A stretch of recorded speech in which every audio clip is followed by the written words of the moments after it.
I head the APAC region for Class Technologies. It's a pretty new company, so we are considered a startup, but we have been in existence for about the past 10 months, and already we have released our initial suite of applications that's focused on the synchronous learning space. And already we have acquired quite a large number of customers globally as well. And it's very exciting because we don't only have customers in the education space, but also a lot of corporations who have been looking at bringing their training and development online have also started to use Class. And we just announced the acquisition of Nike globally as a customer of ours. So on top of that, of course, we have several universities as well. So as I was mentioning, basically, if we look at going into online learning and using Edtech, right?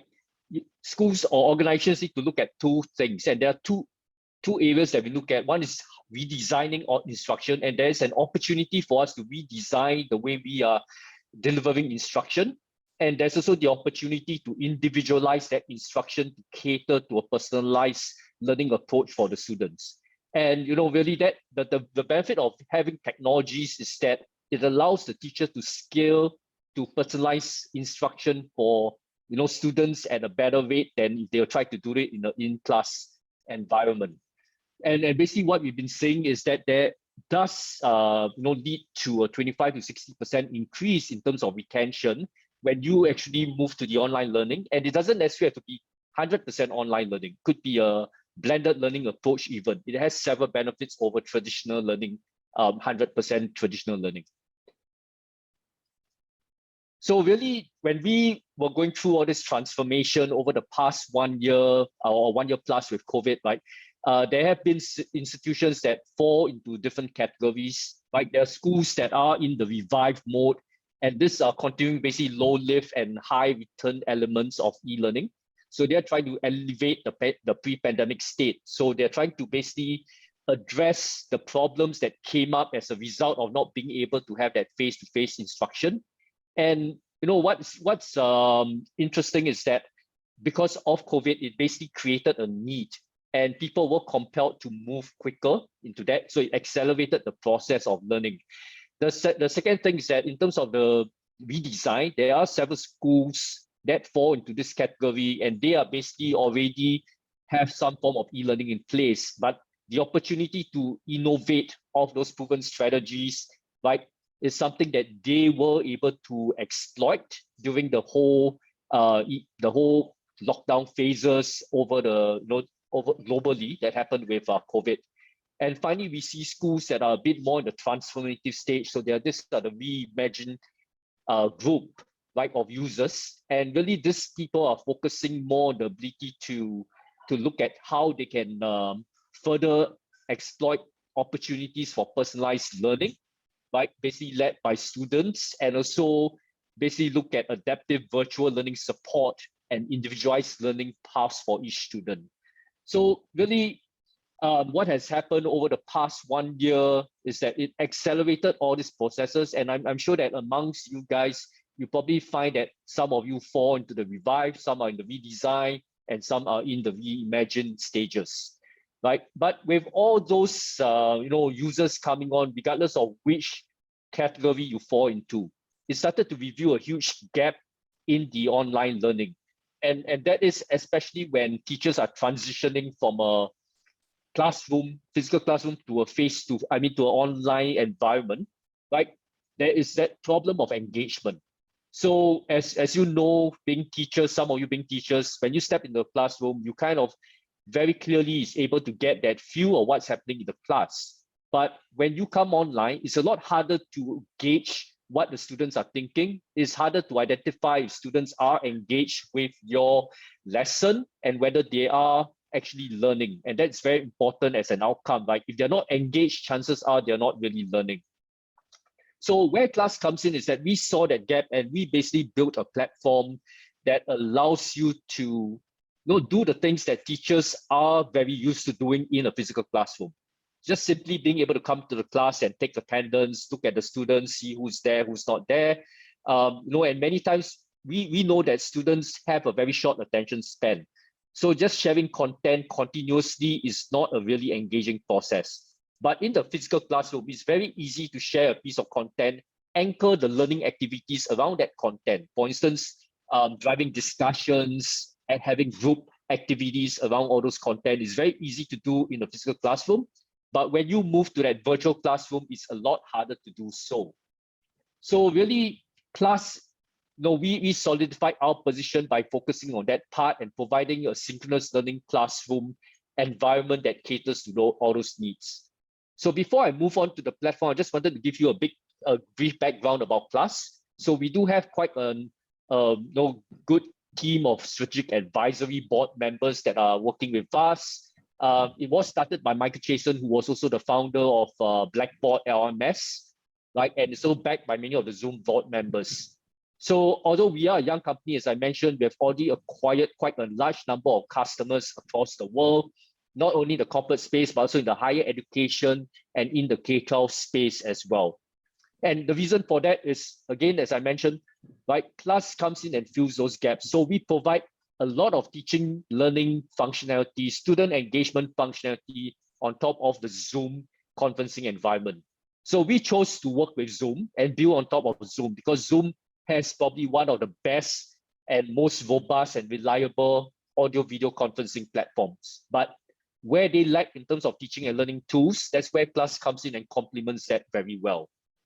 So with this, I'm going to stop my slides here and I'm going to move into the platform. And I'll attempt to do a very quick introduction of it because I know that we already passed the time allocated. So before I just carry on, Sri Kumar, is it okay for me to take another 10 minutes or how do you want to do this? Yes. Yeah, no problem. Okay, great. All right, so I'm just going to go in and launch the demo environment and basically what you will see next, right? This is just a simulation setup, but what you'll see next is the environment that teachers and students will come into in that synchronous classroom if they, whether you are invited through a link in an email or you are accessing the class platform as a session within your courses in your learning management system, or maybe you're just sent the link via a chat message, right? So students and teachers who click on that link will all end up in this space over here. So there are some key advantages that I wanted to point out. So I'm just going to go into some of the key benefits to teachers, right? I'm coming in now as an instructor, as a teacher.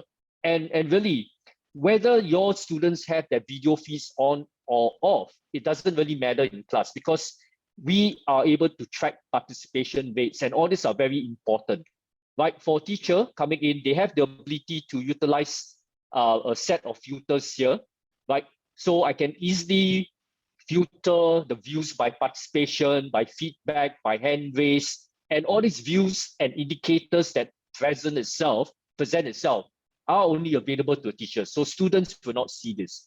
And the benefits is that, for instance, if I have a group of students who are wanting to ask questions, and we all know that even if you're physically in the class, it's hard to keep track of how many students have their hands raised, how many students have you responded to, and whether you have missed anyone out. But in this case, when I filter by hand raise, you see that all the students with their hand raised are pushed to the top of the screen. And not only that, it's actually shown in order of their hand being raised. So as a teacher, I can very easily go in and respond and lower their hand as I go along, right? And this will ensure that not only do I answer everyone's question, but I answer in the sequence that they raise, such that none of the students will feel left out, none of them will feel as though the teacher is being biased, right? But the other key benefit, as we know, administratively, teachers have a challenge. They want to focus on teaching and learning, but they need to complete some administrative tasks, which is to take attendance and to ensure that the students who are in the class are authorized to be there. So as a teacher, imagine you have a class of 30, 40 students, or even 10 or 15 students. I can easily go in and click on unverified, and right away it shows me who are the students who are not verified. So that allows the teacher to focus on these unverified students, and maybe the situation is that Joe is a new student who just joined the class, the school, and this is his first day in the lesson. I can easily just go to the options here, click on verify, and basically verify Joe. And now Joe is able to interact with the rest of the class. So prior to being verified, he could not interact with the class. So on the other hand, Lilia is somebody I don't recognize, right? I've been teaching this class and I know that there's no new student named Lilia and I've never seen her before. So I'm going to go in and basically click remove and kick her out of the class, right? And as teachers progress with the class and they are teaching their materials, we make it very easy for the teachers to manage the class. They can easily just remove all these users from under the podium. I could move the users to the podium if I wanted, or move them, make them a presenter, or make them a co-host. All these are very easily done in class. But what's important to note here is that for students, they will always see this general view, right? And the benefit of this is that the student will always be able to recognize that the teacher is up here in the instructor podium. If there are any guest speakers, right? So from time to time, you may bring in an expert to talk about a topic that you are teaching. So you could have a guest speaker up here. You could have additional tutors in the class, and they'll all be up here at the front of the class. And if you have third-party cameras, integrated via the Zoom rooms for, let's say, a hybrid class setup, where you would have physically a small group of students in the class, you could have that camera set up as well, right? So students will always be able to maintain context of who is who in the classroom. So this actually reduces the confusion for students.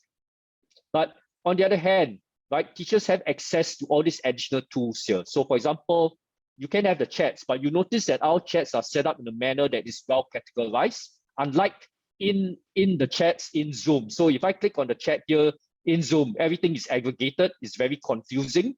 You can't zoom into which student is actually reaching out to you. It's not as easy, but class organizes the chat differently.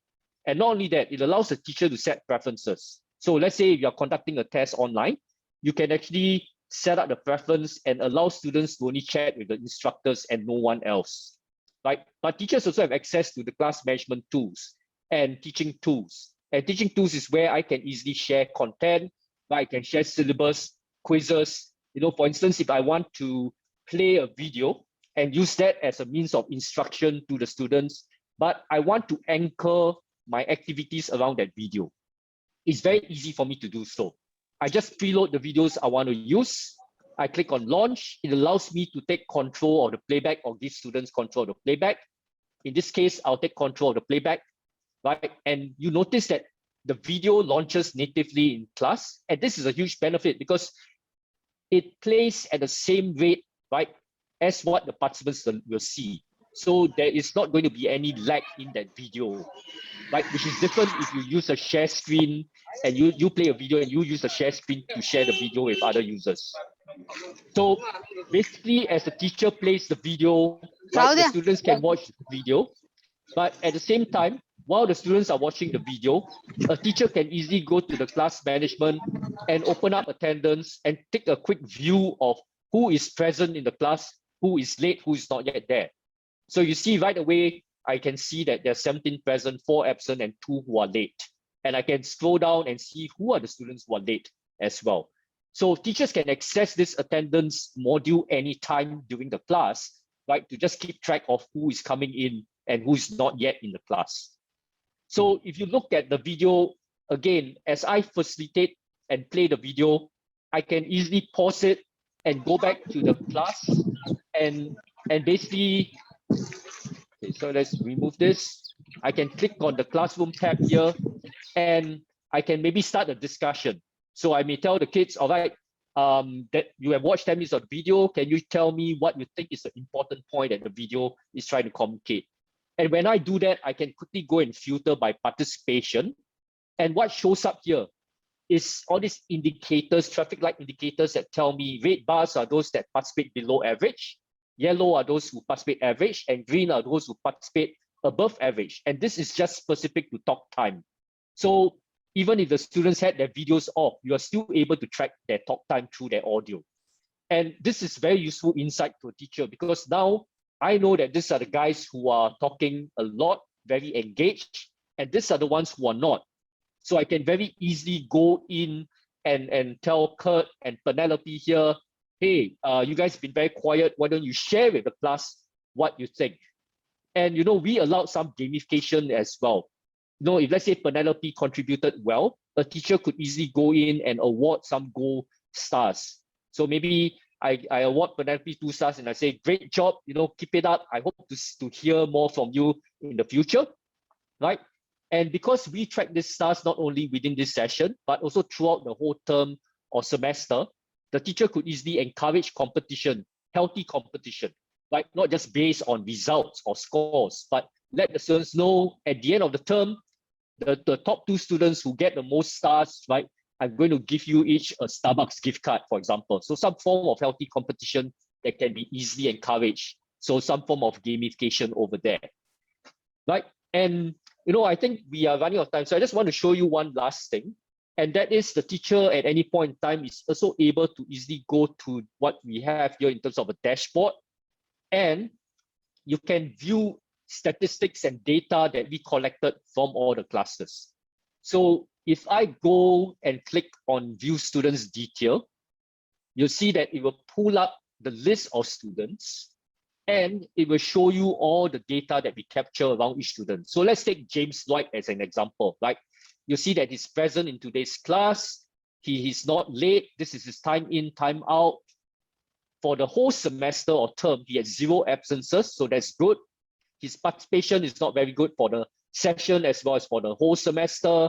He has very good focus. The number of times he's raised his hands, given feedback, the number of stars he's collected, the number of chats that he's initiated to the teacher, to the class group, as well as personal chats. So we track all this data and it's very useful information that is available at the teacher's fingertips so that they can drive the synchronous class activities more effectively. And even if you're looking at a blended learning environment, right? After they have had this live synchronous learning session, and if they have some face-to-face sessions, all this data are useful for the teachers as they also engage the students in the face-to-face class, right? Because right away, the teachers know that these are the students' behavior. So in a face-to-face class, likely these are the same students who are going to be very quiet, and I can intervene. I know who are the ones I need to reach out to.